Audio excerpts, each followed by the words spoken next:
This podcast is sponsored by nobody. Hey dudes, welcome to Splat from the Past, the only 80s themed horror and sci-fi show where things can get totally radical.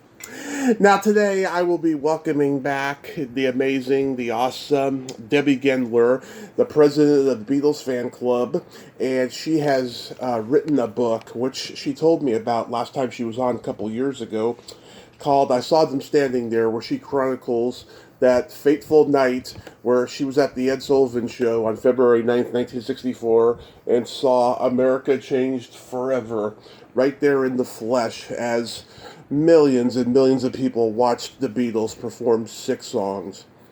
And it's going to be a great talk today. I should also mention, I need to clarify this. I feel bad because the last time Debbie and I talked, I forgot to mention in the intro that Debbie was the Beatles fan club president. I just said that she was an audience member. I am so sorry. There is so much more to her than that. I guess I was overwhelmed that week, so I want to rectify the situation. She was the president of the Beatles fan club. And she got to experience that amazing moment, and she had many other amazing Beatle moments afterwards, which is chronicled in this book. And it's going to be another great conversation today. She is such a sweet lady, and I can't tell you how thrilled and happy I am that she's coming back on today. So yeah, here is my new interview with Debbie Gendler. So, welcome back, Debbie. How are you today? I'm great, thank you. Great to be back, Tommy, and looking forward to talking with you. Awesome. So, last time we talked, you had mentioned this book, I Saw Them Standing There, and you didn't think whether or not you were going to release it because you didn't think anybody would care, but obviously you have released it, so what made you change your mind? Well, in the past year, I spoke to a lot of people prior to starting to work on it, and they kept asking me the same old question. How did you get your ticket to the Ed Sullivan Show?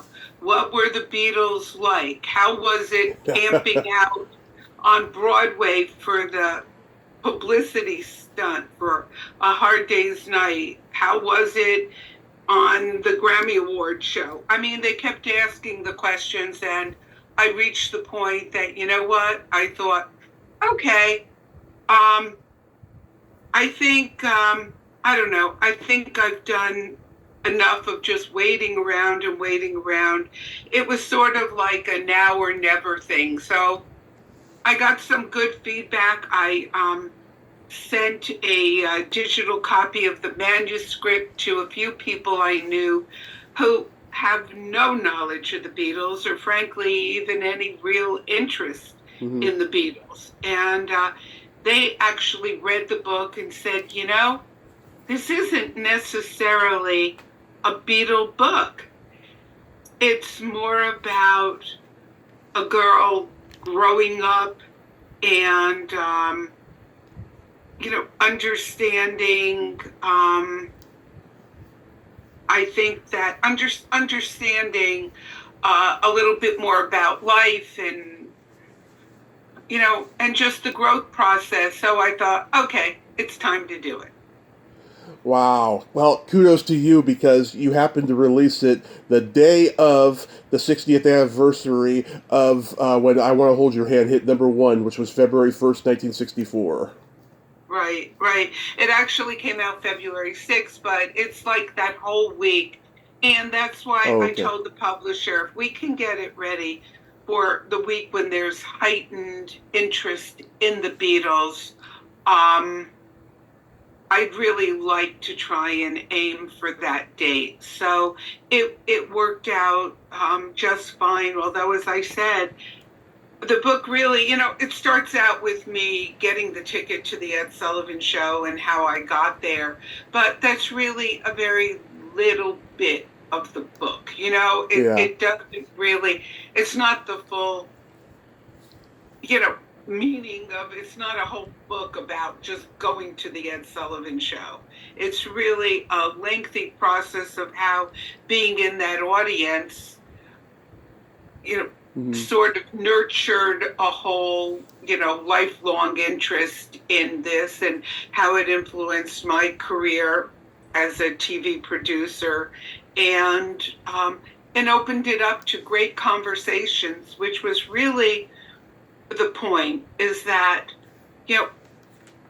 when I would speak to people about my adventures, everyone else had theirs.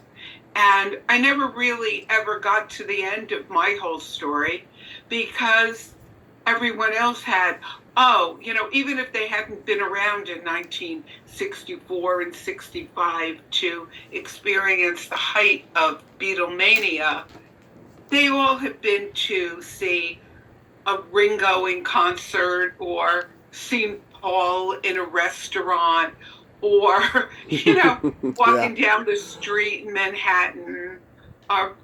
Everyone has that I really have spoken to. Or, my brother-in-law worked on this. When I went to record the audio book just a few weeks ago, the fellow who was my director engineer in doing the audio version, his dad worked as one of the colorists on the re-release of Yellow Submarine. Nice. It's like everyone has a story to tell. And that's what it really was. At the very end of the book, I have a page where I created a domain name. I saw them standing there. So it's Debbie at isawthemstandingthere.com, because I wanted people to be able to share their experiences. And that's what was really, important to me. So, yeah, that's it, pretty much, the book. Yeah, wow, because I read the Amazon sample, and generally when you read an Amazon sample, it's usually 4 to 6 pages max, but this was a generous portion of the book, and I love how it opened. You talk about your teenage babysitter, Frances. Is she still alive, by the way? No. Within the book, I talk about her death in a full chapter. She went to work for the band Kiss, and as their office manager in around 1975, 76, she worked for this guy, Bill Aucoin, who was instrumental, and Sean Delaney, and she died while she was in their employ. And we've never really been able to ascertain what the real cause of death was. It's one of the real mysteries in my life, and a real interesting chapter there. That is unfortunate. I'm sure she'd be proud of you with this book and everything. Thank you. Yeah, and you talk about being afraid of Vincent Price when you saw House of Wax, and that years later you had his number and fans called it. And still do. Our landline is still his phone number. And we still, it slowed down, but wow, in the early years, it scared me to death when I went to my friend's house. She was one of them that turned her back on me and the Beatles, okay? And about 2 years ago, she actually got in touch again with me. But, it's like these people in my small town in New Jersey really, before the Ed Sullivan Show, gave me such a hard time, because I received that Please Please Me album early, the end of April 1963. And I fell in love with these guys, and I started to play the album for anyone who would come over to my house after school or whatever. And no one liked them until many months after I had it. I finally found one classmate and then another that at least appreciated their music and saw how cute they were and didn't ridicule me. But let me tell you, Tommy, I had one difficult time in that town in New Jersey in the beginning. And then after I went to the Sullivan Show, the next day at school on Monday morning, the vice principal stopped me and said, could I bring the album to school the next day? Mm-hmm. Because he wanted to play it for classes. Yeah. He wanted to hear the album because not everyone had bought Meet the Beatles yet. It wasn't, I mean, it was around and those in the know owned it, but for all the people who were the big doubters with me for months and months, suddenly said, hey, I want to listen to the Beatles. And it's really amazing how I went from extreme ridicule, mm-hmm. and I mean ridicule. One mom stopped my mom in what was the Grand Union. That was sort of like the, supermarket in our town in New Jersey, at Grand Union, and said, I don't want your daughter anywhere near my daughter. She's a bad influence. Oh. And and it was all just over the Beatles. Yeah. God. I mean, come on. I went to my 50th high school reunion, and several of the girls who were there who later joined my chapter of the Beatle fan club, or those who weren't permitted to even come near me anymore. And we all really had a pretty good laugh, thinking that, yeah, those were the problems back then compared to today. I mean, it was laughable. Yeah, oh my God. Yeah, I've been writing about that stuff myself on Facebook, about how, I get so much respect from people in the industry, but like when it comes to people in my own hometown, it's like they're so jealous and they can't even, take the time to, talk to me or congratulate me or anything. So I can totally relate to that. Oh, it was brutal. It was brutal. But then I suddenly found myself so popular. My basement in my town in New Jersey, in Oakland, New Jersey, my basement became, thank goodness it was a finished basement, Mm-hmm. It was warm. It wasn't a raw basement. It was actually pretty nice. I wish I had it today. And it became like the hub, the after school hub. Everyone came over. We played Beatle, the 45s that we got, and my original Please Please Me album, along with Meet the Beatles. And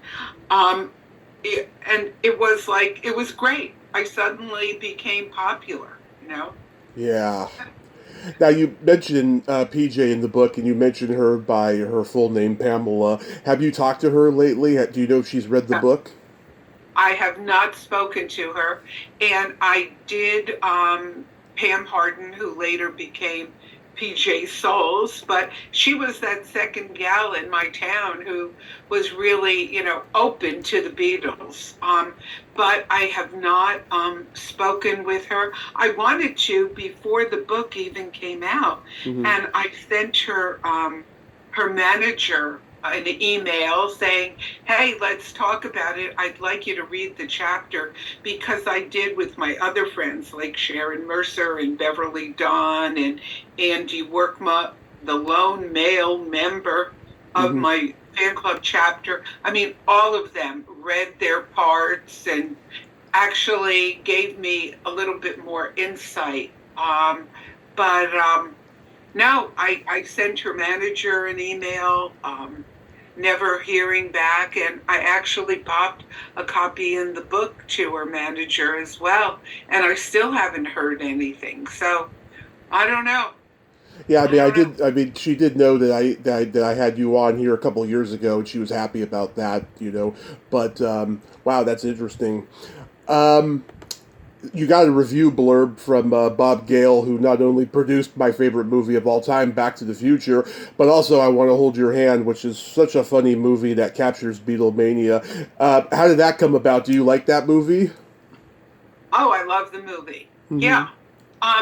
Bob Gale, I know professionally through my entertainment industry career. Mm-hmm. And I had written the book. And I phoned him one day and I said, would you like to read my book and give me a comment. He was the first person who I asked for a comment. And he said, sure, email me over the manuscript and I'll read the first 100 pages. Mm-hmm. And I'll let you know then after the 100 pages. He read the 100 pages and he wrote me this email back, said, I'm done with 100 and I'm heading on to the rest of the book. He said, I love it. And he put love in caps. Yeah. He goes, this is a great story. So he finished, he wrote a lovely, lovely comment. And when the book was done, I called him up and said, okay, I have your copy here. And in January, we went and we had lunch together in Brentwood. And we had a great lunch. Nice. And and talked about, one of my favorite chapters in the book actually is called They're from Maplewood, I'm from Oakland. Yeah. And, it was like the fictional characters came from Maplewood, New Jersey, Mm-hmm. and the real life one, me, came from Oakland, New Jersey. And Bob just loved the chapter. And of course, you having read it, we talk about my talcum powder and the memorabilia, which I was promised credit. I was promised an honorarium. Never got either. But as we agreed over lunch, I'd call it even now with the nice comment that he made for the book. But delightful, interesting person, and we had a really nice long lunch, and we're in touch. On the day of the proper publication of the book, he sent me another email, congratulating me. So I'm going to say that Bob Gale and I are friends now. Oh, that is wonderful. Yeah. I mean, yeah, I Want to Hold Your Hand, I think, captures Beatlemania very well. There's another movie, I don't know if you ever saw it. It was a little Australian movie called One Crazy Night. It came out early 90s. It was about 5 teenagers. They go to the hotel that the Beatles are staying at the night of the Sullivan Show, and they get locked into the hotel basement, and they have to spend the whole night, figuring out how to get out and get along with each other. I saw it like 20 years ago and loved it, and I used to own it, but it's long gone now. But if you ever get the chance, Wow. see it. It's called One Crazy Night, and I think in some markets it's called Secrets also. But it's a cute little Beatlemania movie. I was on the floor laughing during the introduction when you said you love your husband despite his name. Yeah, that people accused me when I first met the guy and we decided to get married. Uh-huh. They said, oh, are you marrying him because his name is Paul? Yeah. I said, are you kidding? I said, I may be a Beatle fan, but not to that point. I mean, come on. One is real life and one is, being a fan and appreciating the Beatles as a group. But I didn't get married to the guy because his name was Paul. I mean, that's really pushing it. So, and it's more than one person that said that to me along the years. So I just thought, in my acknowledgments, I have to say something about that. Yeah, that's pretty funny. Are you Italian? No, I'm not. But my town in New Jersey Uh-huh. was very Italian, and my Friday nights were always spent at CYO dances Yeah. at the local church with all my Italian friends. Yeah. And so my husband actually does think I'm more like Italian. So, Tommy, guess what? The ultimate compliment. Thank you.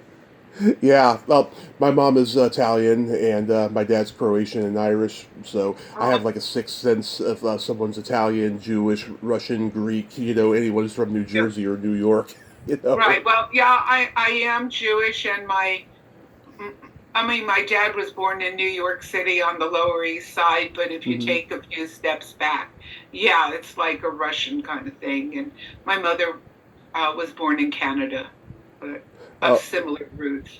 oh, love it. Yeah, Canada is full of lots of Jewish people, I have come to find. Yeah. Um, you mentioned last time, you got to see A Hard Day's Night on the big screen at the premiere. I'm curious to know, as a 14-year-old, did you find the humor in the movie to be funny, or were you just happy to see the Beatles on screen? Well, I went to these preview screenings that because being a fan club president, I got some tickets to, and it was well before. It was in July. I think it was like July 14th that my tickets are printed. And I went to the first showing at 2:30 in the afternoon, and it was at the Beacon Theater on Right. Broadway in Manhattan. And my first time through, I was just watching the screen. They were larger than life, you know? Yeah.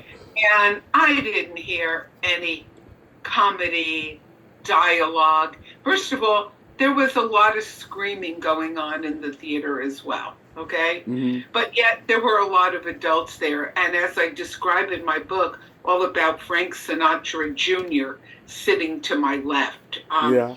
which was pretty interesting because it was shortly after his kidnapping, months after. So when he walked in, everyone sort of knew who he was Hmm. because his face was plastered all over the newspapers. Um, but I just focused, I just focused on that screen. It was amazing. And after it was over, I walked outside and I thought, oh, I want to see it again because I knew there was another screening of it. Yeah. And there, I don't know how this happened, but my story is based on a lot of just being at the right place at the right time or something because Charlie Greer, a DJ on WABC, Hmm. came up to me and said, I have an extra ticket. Would you like to see it again? I said, oh, yes, I would love to. And here I was only 14. So I found a paid phone booth to call my mom, who was waiting for me at my grandmother's apartment, fortunately, who lived right there in New York. And she was waiting, and I said, please, please, please, I got a ticket for the next showing. I'd like to stay and go to the 6:30 showing. Hmm. So she said, okay, but she said she would come and, meet me there after because it was getting to be, a little late for the other showing. And so anyway, I went again, and that's when I was able to focus in a bit, um, listening to some of the dialogue a little bit more. But I don't know. I don't think I had a real developed sense of humor. Hmm. I thought it was fun. I loved it. But did I see the comedic parts of it? I don't think so. Yeah, because when I was 6, the Disney Channel used to play the movie, and my brother taped it, and like it took me at least until I was 19 when Miramax re-released the movie that I watched it again, and by that point I was so immersed in British humor because I loved Monty Python and stuff like that, and so I finally got the humor. It just when I watch it today, it is a scream the way John makes that stuffy businessman uncomfortable by acting like he's gay, which was so Yeah. risque for I mean, 1964. hey, at 14, you don't really get all that stuff, right? Yeah, it's brilliant. Do you remember when after the Beatles broke through, the Four Preps did that song "Letter to the Beatles"? Oh, yeah. Yeah, what did Oh, you think about that? Did not like it. Yeah. Did not. I really, and even on behalf of the National Fan Club, Uh-huh. that I write about, I went on TV on this Clay Cole show in New York to promote Ringo for president Mm-hmm. in the summer of 1964, and I didn't like any of the novelty records at Uh-huh. all. I went and did it on the show promoting that record because the Beatles USA limited people asked me to go on and represent the club and did it. But, no. I mean, I was a Beatles fan. I was a purist. Uh-huh. All these novelties, even at age 14 at that point, I just thought, you're just trying to make money on the Beatles. And that just didn't go over well with me at all. Yeah, I talked to the lead singer Bruce Belland a few years ago. Yeah, I mean, he told me the Beatles people sued them and everything, and this ultimately led to the Four Preps' demise. But you got to remember the Beatles, and all the British invasion bands. They killed all the '50s bands' careers because of They this. sure did. You know, When the Beatles came, I don't know that I know this firsthand because I was too young, uh-huh. but I can tell you as being alive and listening to it, the music industry, I think, was really in a slump. Okay. Yeah. In like 1963 in the US, it was in a slump. You had all the Bobbies, from the Bobby Rydell to the Bobby Vinton to Bobby Darin, who I actually like now in retrospect, Bobby Darin especially. And, there was nothing really innovative happening in the music industry when the Beatles came on board. Yes, there were a lot of people whose career really suffered. After I met the Beatles in August of 1965, there was, some local press in the New York area. And I actually received, there was a picture of me in an article in the paper, and I actually got hate mail. And there's one in the book, I published one of them, and a woman over my picture sends it to me, found out, I guess, my address somehow, and she sends it to me and she writes, "You're nuts." Yeah. They're laughing all their way to the bank over you. What's wrong with our American boys? And and this was back in 65 rather, right? August 65. She writes me this, what's wrong? Well, you know what? There was nothing wrong. I mean, look at what was going on with the Beach Boys at that time. Yeah. And Jan and Dean. It was Frankie just Valli and the Four Seasons. Seasons, right. Yeah. You can name people. I mean, and even go to people like Little Anthony and the Imperials and Smokey Robinson, and look at Gladys Knight and the Pips and the Fifth Dimension. There was music happening. Yeah. It just, a lot in the different stream went in a bit of another direction. So, it did cause the end of a lot of careers of, very, very mainstream. But yet there were a lot of other groups and singing ensembles that really took the Beatles and moved forward with their own sound. So I think they were just the first of a new wave and appreciation for music from a younger group like I was part of. I didn't relate to the same music that a 17-year-old who every afternoon, like my babysitter Fran that you mentioned earlier, listened to. Yeah. My first thought of the Beatles was when I saw that album, I said, I don't know them. They weren't on American Bandstand. Yeah. Not yet, at least. What What did you think of the Monkees when they came out? Yeah. Um,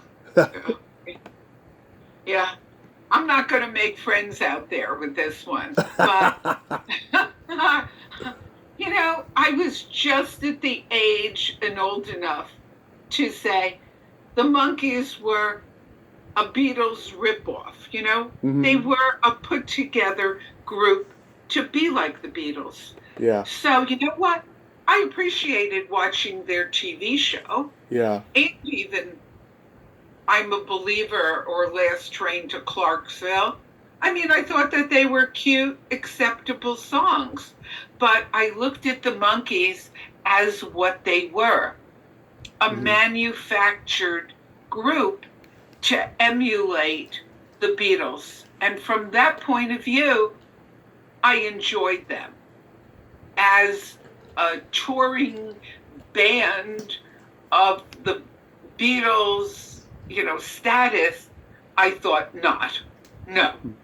But a TV phenomena and a fun takeoff, hey, I could watch it and be entertained and amused by their antics. Yeah, I was a Monkees lover before I became a Beatles lover.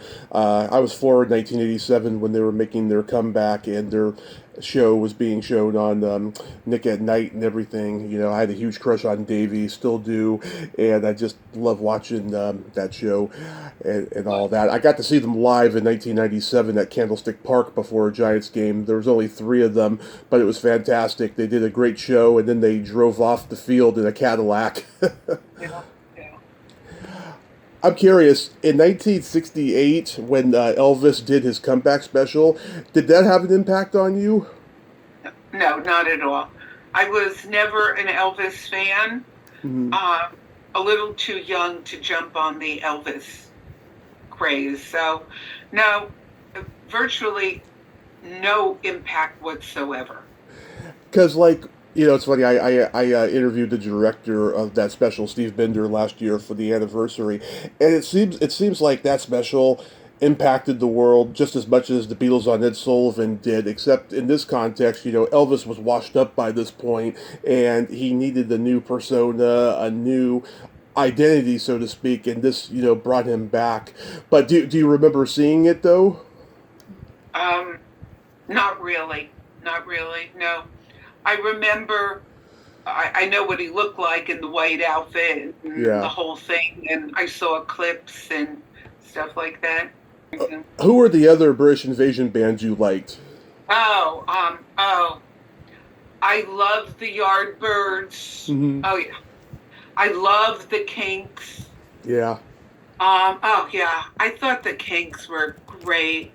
I like the Zombies a whole lot. Yeah. They had some major, major songs. And of course, the Stones. I mean, listen, I went to see them in their first concert in New York at Carnegie Hall. It was part of my eighth grade graduation present. It's tickets to go to Carnegie Hall in June of 1964. Hmm. When I graduated eighth grade, I got tickets to go see them 2 days later as part of my present. Yeah, I was just, I like them a whole lot too. And whereas Beatle fans felt it was very, this Yeah. big divide between the Beatles and the Stones, after seeing them perform there, Carnegie Hall, in that great intimacy, I um, I appreciated the Stones. Yeah, I love the Yardbirds. I'm doing a tribute to them on the show in a few weeks with this guy Uh, who's a historian on them. And yeah, I love the Kinks. I wish they would get back together, but the Davies brothers are always arguing, so it looks like that's right, never going to happen. right.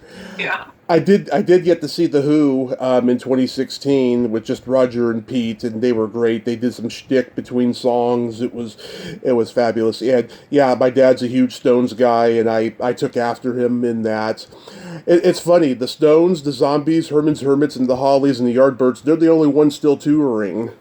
Right, right. Yeah, I have to say I really like the Hollies too. And let's see. Um, Yeah, I mean, that's pretty much it. I was a real British Invasion fan, okay? Yeah. Let me just leave that, yeah, I love them. Yeah, Dave Clark 5. They're the only ones who didn't No, have any guys that no, went on to have huge solo careers. It's strange. except for Mike Smith, Uh huh. I didn't like the Dave Clark Five. Okay. No, mm-mm. I was not a Dave Clark Five fan. I did see them in person twice, Hmm. and I like Mike Smith, the keyboardist, a whole lot. But Yeah. those outfits they were wearing, that white like collar under the blazer, it looked so confining, and they looked to me, I don't know, they seemed a little contrived. Okay, Yeah. know why, and but I just got that feeling. I mean, I could appreciate their couple of songs, their hits, but I admire Dave Clark's drumming, and a couple years ago, when I first interviewed Gina Shock from the Go Go's, I asked her if she was influenced by his drumming because they're very similar the way they do it, and she's like, "No, I thought he was cute, but I wasn't influenced by him." Have you heard that Beatles song that just came out that was AI? yes, I haven't heard it because being a purist, I think the song is a disrespect to the band's legacy. But how did you feel about it? I I I tend to agree with you, Tommy. I just felt like, you know what? I think there comes a time in life where you just have to graciously accept what you've created, what you've done, but to keep reaching out there and reaching out there and recreating and redoing. You know what? I'm a purist, and I like to keep it that way, and I respect this band. I mean, more than anything, I can say I respect in life. Yeah, But you know what? It's like you have to also know when to graciously say, you know what, this is our legacy, and leave it as that. I mean the whole AI thing is scary in general, and I hope with this new election coming up that it's going to get regulated or something's going to happen with it because it's just really scary. I've never seen so many people freak out in my lifetime as they have with AI. Yeah, yeah, it is. It's scary. So I had Lori Kay on a few weeks ago, and we talked about her book, which I think is fabulous. And she mentioned you and her did an appearance recently. How did it go? Yeah, we shared a room together. As a matter of fact, I went to her book launch here in LA Hmm. in December of 2023, and I stood in line and I got her book signed to me, and then lo and behold, I go to the Fest for Beatle fans in New York, and the two of us are sharing a room together. Yeah, it went okay. I encountered one major problem though, and that was that my hour of speaking, I was up against. You asked me about the monkeys. I Hmm. was up against Mickey Dolenz, okay? And so, who's going to go and listen to Debbie Gendler speak when you can see Mickey Dolenz on the main event stage? Hmm. So, it did sort of impact my whole being able to talk about the book and show the book and things like that to a lot of the people who were there. So Mark Lapidus is trying to get me to come to Chicago in August, or maybe I'll do New York again next February. I don't know, but I think that my book has gained a lot of notoriety since then, as people like uh, Jude Kessler has given it beautiful review. My goodness. I just met her in New York. I didn't know her, and she gave my book like this astounding review. So I have made some new friends there, and so maybe I will look at going either to Chicago, maybe, but New York next year may be more of a possibility. Oh, that's awesome. Yeah, my friend Lori Jacobson, she wrote a book about the Beatles at Shea Stadium, and she's been taking it to the Beatles festivals and stuff, and it's doing really well. And it's a great Yeah, book. yeah. I highly recommend it and stuff. Yeah, I mean, Pete Best, the original drummer, he signed autographs at the Hollywood show recently, and I was like, oh God. You know, That's it. Now I know it's the end of the world when you know the Beatle that didn't make it is right, doing right, autograph right, shows.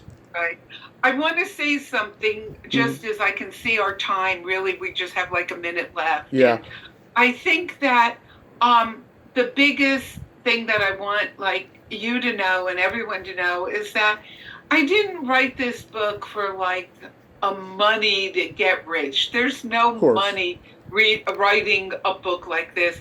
I really wanted to share my adventures with readers and to be able to establish another conversation about the Beatles out there. So I just want everyone to know that this was not a monetary thing. It was really a sharing kind of thing. And I was fortunate to get a um, a publisher who agreed with me. So, I want to thank you so much for this opportunity to be able to to get the word out and for everyone to know how important whatever your Beatle adventure is, to share it with others and cherish it. Debbie, you hit the jackpot with this book. Thank you so much for coming back on, and I hope it continues to do so well for you. And I hope I get to meet you in person someday. I hope so too, Tommy. That would be terrific. I listen to your show. Aw, um, and you have great guests, and thank you so much for um, inviting me back. I really appreciate it that you gave me this opportunity to talk with your listeners again. absolutely. You have yourself a great day and be safe out there. You too. Thank you. Thank you. Bye Bye. bye. Well, there you have it. Debbie Gendler. Ain't she a sweetheart? What a great lady. I'm so glad that we had another conversation today. And I hope you all pick up. I saw them standing there, available on her website, debbiegendler.com, and Amazon. You will not regret it. It is a fabulous book. I'm going to definitely pick up a copy. Well, until next time, this is Tommy Throwback Kovac saying there's no shame in living in the past because the present sucks. Later, dudes!